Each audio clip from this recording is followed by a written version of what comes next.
Hi everyone, welcome back to my daily vlog. আজকের ভ্লগে রয়েছে মজার রেসিপি এবং আরও অনেক কিছু, তাহলে ভ্লগটা দেখতে থাকো। ফ্রেশ হয়ে নিয়েছি, এবার যাব নিচে। সকালে এক কাপ চা না হলে দিনটা যেন শুরুই হয় না।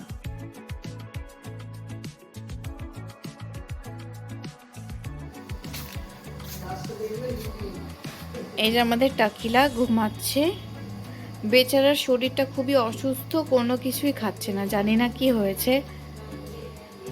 খুবই দুঃখ লাগছে, ও যে পাররোগা হয়ে যাবে না খেয়ে না খেয়ে।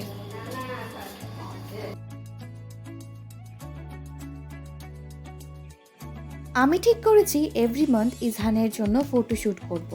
তারপর অ্যালবাম বানিয়ে রাখবো।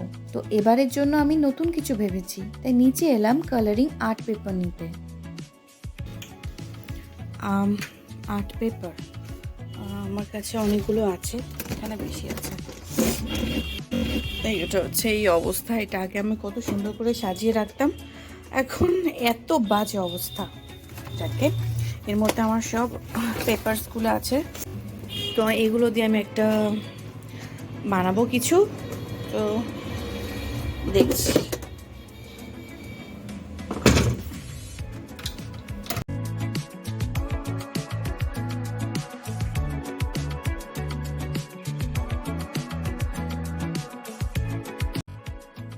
ছোট থেকেই আমি আর্ট অ্যান্ড ক্রাফটসে খুব বেশি ভালো। একবার আমি মেহেদির জন্য স্ক্র্যাপ বুক বানিয়েছিলাম। আমি ওই 3 বছর আগের কথা বলছি। আমি ভাটিন্ডা গেলে দেখাবো তোমাদেরকে। ওই স্ক্র্যাপ বুকটা বানাতে আমার 15 দিন মতো লেগেছিল। ভাবছি এবার ইজহানের জন্য একটা বানাবো। তো আমার কাছে এতগুলো কালারের আছে, তো আমি ভাবছি যে প্রত্যেকটা কালারের একটা একটা করে বানাবো। আই থিঙ্ক বেশি ভালো লাগবে দেখতে। প্রথমে ভাবলাম ফ্লাওয়ারের কিছু বানাবো, দেন মনে হলো লাভ শেপে বানালেও মন্দ হবে না। তো আমি ইউটিউবে একবার ভিডিও দেখলাম কেমন করে করব। বাট যখন করতে গেলাম তখন পারফেক্ট শেপে আসছিলই না, তাই প্রথমে ড্র করে দেন কাট করে নিলাম।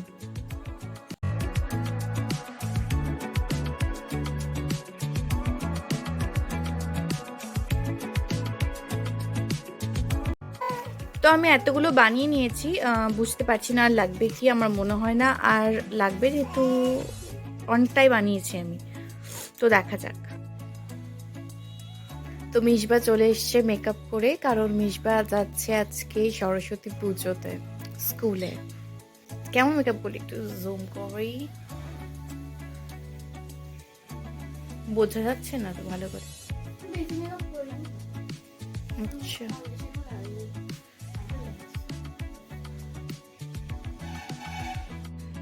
সোনামণি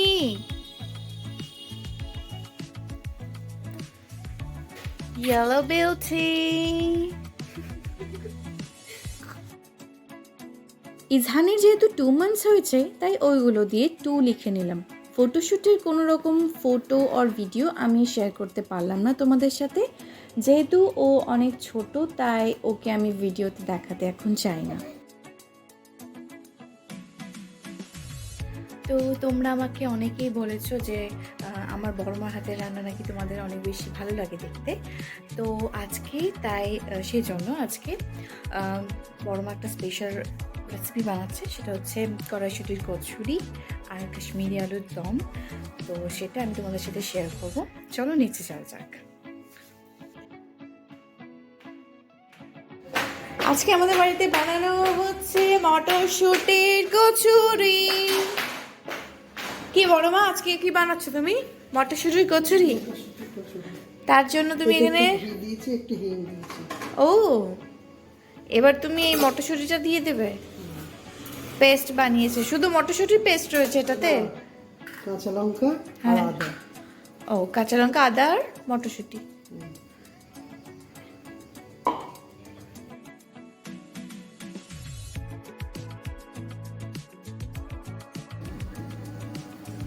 এটা গেল নুন। এবার এটা কতক্ষণ এইভাবে করতে লাগবে? শক্ত হয়ে গেলে তখন শক্ত হয়ে গেলে এখানে তো এটা এখন হতে থাকবে। আর তুমি আলুর দমটা কখন বানাচ্ছ? কাশ্মীরি আলুর দম ওই রাতে রাতে বানাবো? হুম, এরকম শুকনো শুকনো হয়ে গেলে তার মানে জন্ম হয়ে গেছে, তাই তো? হুম। তো আজকে লাঞ্চে আছে আলু সেদ্ধ, চিকেন কষা, আর এটা হচ্ছে লাউ চিংড়ি। তো আমি এখন যাব নিচে, কারণ বড় মা কাশ্মীরি আলুদমটা বানাবে, তার জন্য আমাকে ডাকছে। চলো তোমাদের সাথে শেয়ার করি কাশ্মীরি আলুর দমের রেসিপিটা। কাশ্মীরি আলুর দমের জন্য প্রথমে একটা মশলা বানাতে হবে।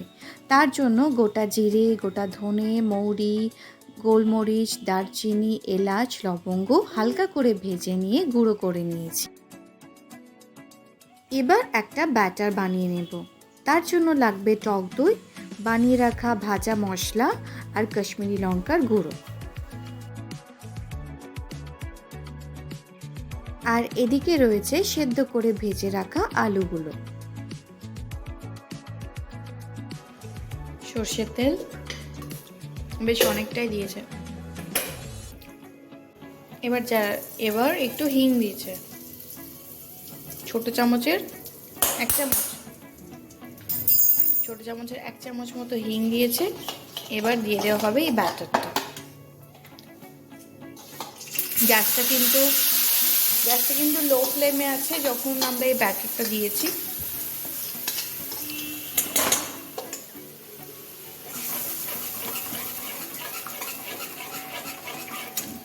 হাই ফ্লেম করে দিয়েছে গ্যাসটাকে। এবার যাবে এর মধ্যে কি, এটা আদা বাটা। শুধু আদা বাটা। এবার যাবে এর মধ্যে নুন স্বাদ মতো। এবার যাবে হালকা একটু চিনি, যাতে টেস্টটা ব্যালেন্স হয়। হলুদ 1 চামচ মতো, হাফ চামচ মতো হলুদ দিয়েছে।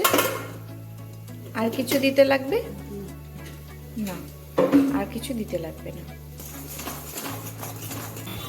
এই যে তেল ছেড়ে গেছে সুন্দরভাবে, এরকম যখন তেল ছেড়ে যাবে তার মানে মশলাটা কষানো হয়ে গেছে। এবার ভেজে রাখা যে আলুগুলো ছিল ওগুলো দিয়ে দেব।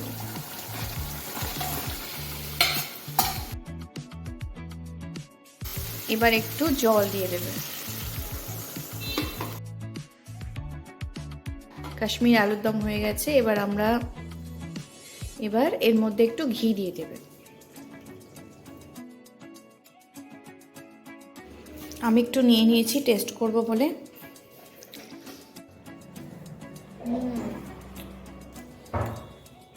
খুবই ইজি, খুবই তাড়াতাড়ি হয়ে যাচ্ছে। শুধু মশলাটা বানাতে একটু টাইম লাগবে, যে ভাজা মশলাটা বানাতে, তাই না? খুবই টেস্টি হয়ে যায়। তোমরা ট্রাই করতে পারো। খুবই সুন্দর সুন্দর, আর এরকম সুন্দর সুন্দর রেসিপির জন্য আমাকে সাবস্ক্রাইব করতে পারো।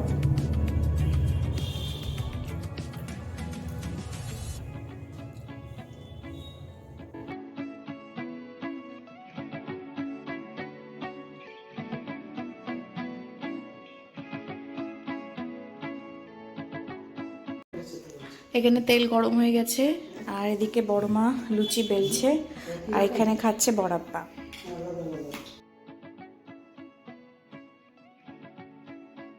এবার এটা চলে যাবে বড়াপ্পার প্লেটে।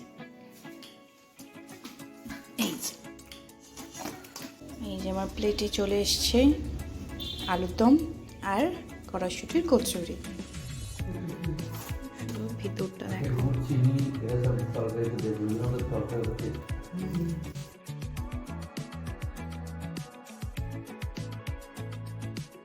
কিছুদিন ধরে ভ্যাসলিনের গ্লুটাহায়া রেঞ্জের খুব বেশি হাইপ ছিল। আমিও কিনে নিলাম ট্রাই করব বলে। প্রায় 1 সপ্তাহ ধরে আমি ভ্যাসলিনের গ্লুটাহায়া ওভারনাইট রেডিয়েন্সটা ইউজ করছি। খুব ভালো ময়শ্চারাইজ করে স্কিনটাকে, আর সকালে উঠে নোটিস করবেন আপনার স্কিনটা কতটা গ্লো করছে। এটা বডি প্লাস ফেস দুটোতেই ইউজ করা যায়। আজকের ব্লগটা এইটুকুই, দেখা হবে অন্য কোনো ব্লগে। বাই।